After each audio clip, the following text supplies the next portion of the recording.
Sexy Red is disgusting. That's something I would typically refrain from saying because I feel like it comes across as too harsh of a statement, but not only is Sexy Red disgusting, she takes pride in being disgusting, and it's the truth, so I don't feel bad saying it. For those of you that don't know, Sexy Red is a rapper, a visible figure in the wave of new women in hip-hop.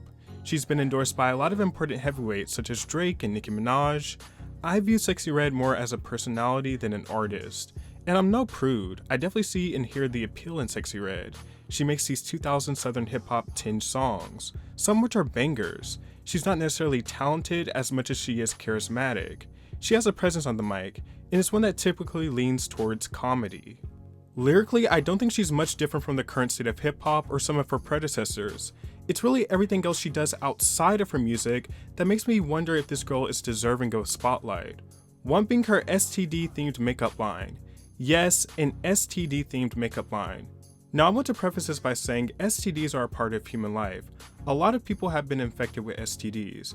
I'm not here to shame people who have caught STDs. Life happens. But yes, I do think something like gonorrhea and discharge shouldn't be commodified as a lipstick. I just don't understand what's appealing or sexy about being reminded of an infection through lip gloss. I also think it's just a careless way to handle a topic like STDs. And a tasteless gimmick. Like, she's kind of made it a reoccurring joke, she's made posts about it, and it's just not funny. It's a trolling act gone too far. Sexy Red in herself is a trolling act gone too far. We then have the infamous school incident, which I think is her worst offense yet. And furthermore, if the officials of the school had anything to do with Sexy Red being at the school, they should be ashamed of themselves. Basically what happened is Sexy Red was due to speak at a local high school in her hometown of St. Louis. She then claimed that she was turned away from the high school for smelling like weed, which is logical. As a form of protest, she drove up to the school, formed a crowd, and encouraged the crowd to vindicate her. Whether she smelled like weed or not, I don't think she's an appropriate speaker for kids at school. And the most bizarre thing is, this is the second time she's been at a school. The first time was in 2023, which she successfully pulled off and was welcomed by the staff. It is important to mention that she did not perform her songs, but given how obscene everything else is for her as a brand, I still do not feel it was appropriate. Act a fool all you want, but when you involve young, impressionable human beings, you've crossed a major line. Of course, I'm not oblivious to the fact that young people are likely familiar with her, but that doesn't mean that they should be or that they should be consuming her content. Even given Sexy Red's stage name, it's a given that she should not be a spokesperson for kids, but then you take into account her explicit music and gross publicity stunts, it makes it even worse.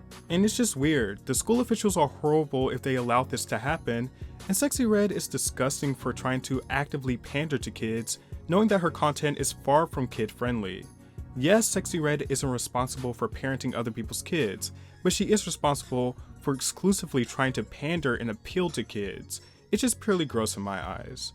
Sexy Red's responses to her controversies always tend to lead in a brash and direct manner, where she doesn't even seem to realize how what she did could be wrong or why people might have an issue with it. It tends to be very dismissive. Your daughters, your 5-year-old daughters are asking, can we hear Pound Town? I'm playing them Princess Tiana ballet music. And they are asking me, can we hear Pound?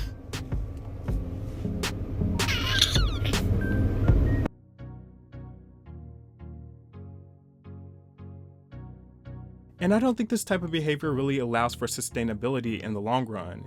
It seems like a recipe for the flavor of the moment type of artist. Her team has done a fantastic job of keeping her name out there and introducing her to different audiences. She's been at a Zach Bryan concert, she's been on WWE, there's been some aggressive marketing surrounding her. But even with her high visibility, it has resulted in alleged low ticket sales, which eventually turned into a cancelled tour, as well as less than stellar album sales. I don't think Sexy Red is all bad.